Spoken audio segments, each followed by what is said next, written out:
புதிய கல்விக் கொள்கையை ஏற்காத காரணத்தால் தமிழ்நாட்டின் பள்ளிக் கல்விக்கான 573 கோடி ரூபாய் நிதியை ஒன்றிய அரசு நிறுத்தி வைத்திருப்பது அதிர்ச்சியை ஏற்படுத்தியுள்ளது. பாலின பாகுபாட்டை களைவது, சமூகங்களுக்கு இடையிலான இடைவெளியை குறைப்பது உள்ளிட்ட நோக்கங்களுடன் ஒன்றிய அரசால் நாடு முழுவதும் சமக்ர சிக்ஷா அபியான் என்ற திட்டம் அறிமுகப்படுத்தப்பட்டது.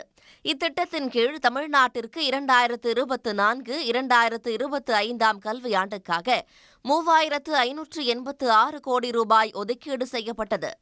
இதில் 60% தொகை, அதாவது 2152 கோடி ரூபாயை ஒன்றிய அரசு வழங்க வேண்டும். தமிழ்நாடு அரசின் 1434 கோடி ரூபாய் பங்களிப்புடன் திட்டம் செயல்படுத்தப்படும்.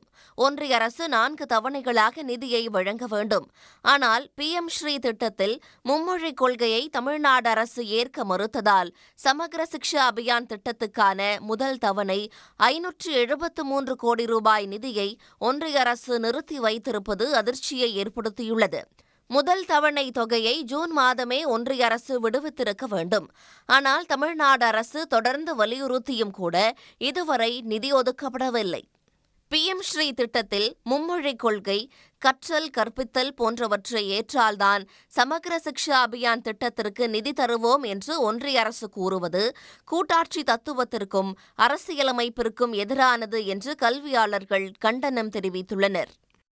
நிதியை தர வேண்டிய ஒன்றிய அரசு மாநில அரசிடம் நான் சொல்லும் இந்த காரியத்தை செய்தால் உனக்கு இந்த நிதியை தருகிறேன் என்று சொல்வதற்கு ஒன்றிய அரசிற்கு யார் அதிகாரம் கொடுத்தது?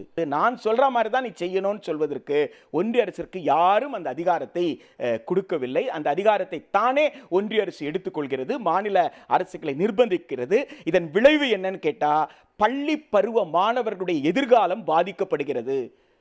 குழந்தைகளுடைய நலன் கெட்டாலும் பரவாயில்ல, நான் துட்டு கொடுக்க மாட்டேன், நான் சொல்றதை நீ கேட்பியா கேட்க மாட்டியான்னு சொல்லு என்பது ஒரு மக்களாட்சி மாண்புக்குட்பட்ட ஒரு அரசு செய்யக்கூடிய காரியமா என்ற மிக முக்கியமான கேள்வி எழுகிறது. ஒன்றிய அரசு நிதி வழங்காத காரணத்தால் தமிழ்நாடு அரசின் நிதியில் சமக்ர சிக்ஷா அபியான் திட்டம் செயல்படுத்தப்படுகிறது. இதனால் 15,000 ஆசிரியர்கள் அடுத்த மாதம் ஊதியம் பெறுவதில் சிக்கல் ஏற்பட்டுள்ளது. ஒன்றிய அரசின் பங்களிப்பு இல்லாமல் சமக்ர சிக்ஷா அபியான் திட்டத்தை தொடர்ந்து செயல்படுத்தினால் தமிழ்நாடு அரசுக்கு நிதிச்சுமை அதிகரிக்கும் என்று அதிகாரிகள் தெரிவித்துள்ளனர். உடனுக்குடன் செய்திகளை தெரிந்து கொள்ள சன் நியூஸ் பெல் ஐகானை கிளிக் பண்ணுங்க.